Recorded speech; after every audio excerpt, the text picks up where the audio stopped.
Here we come to the shuttle elevators at One World Trade Observatory Tower in Manhattan, New York City.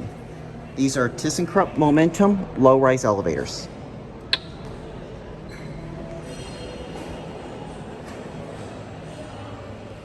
We're only gonna go up and then we get off this thing.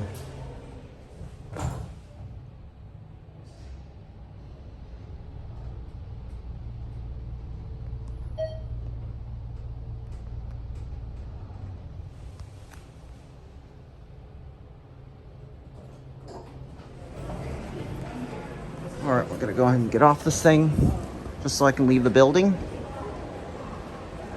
There it goes. All right, and we'll go ahead and leave the building so I can show you the outside of it. I had no idea I have to use the revolving door. Wait. Come here. All right, here we are. And what you're gonna see is the view of One World Trade Observatory Tower.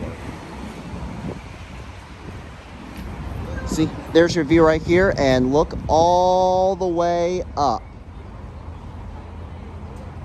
Wow, look at that. That is beautiful. So with that being said, I hope you enjoyed the video. Thanks for watching, and that'll be it.